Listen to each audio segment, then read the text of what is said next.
Good leaders coach, and good coaches lead. But turning standard managers into exemplary leaders requires shifting from general advice towards specific, measurable behavioral changes. We detail the 10 leadership commitments, a 6-step coaching cycle, methods for building daily habits, and troubleshooting techniques for stalled progress.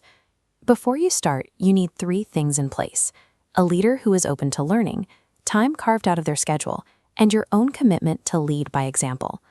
Research shows that without a clear process, leaders struggle to bridge the gap between knowing a leadership principle and actually practicing it.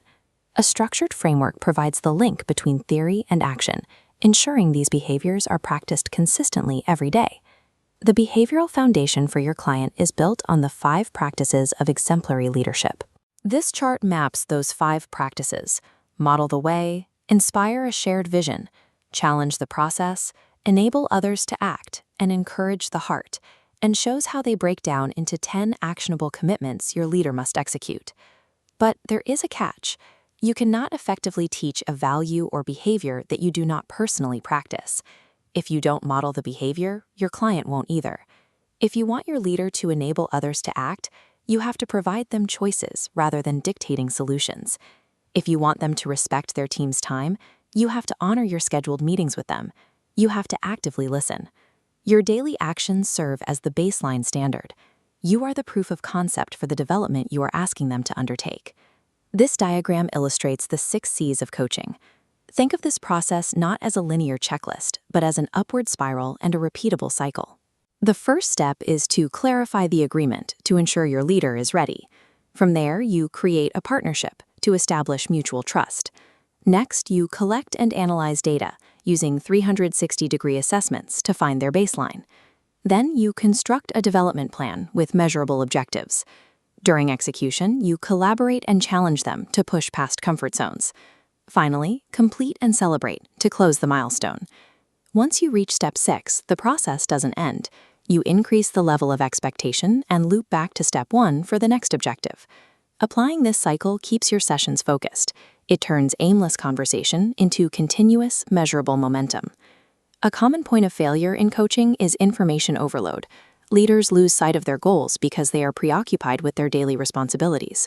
To solve this problem, stop assigning developmental tasks as extra homework. Instead, build them learning directly into their existing workday. For example, to practice praising team members, have the leader put 10 pennies in their right pocket at the start of the day.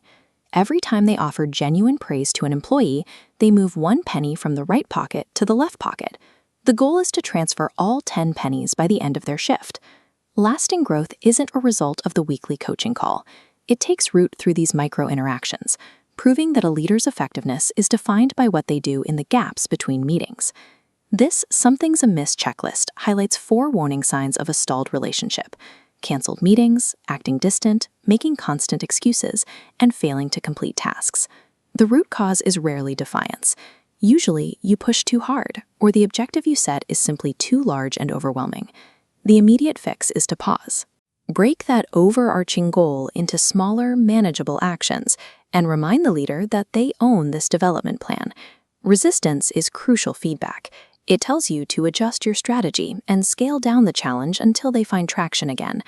Consistently applying the 10 commitments through the 6C cycle, integrating daily habits, and course-correcting when necessary, creates a reliable path to shape an exemplary leader.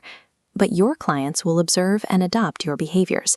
Ultimately, your own commitment to continuous personal growth sets the ceiling for your client's success. Identify your first coaching candidate today and put time on the calendar to clarify your agreement. Your next great leader is waiting for you to take the first step.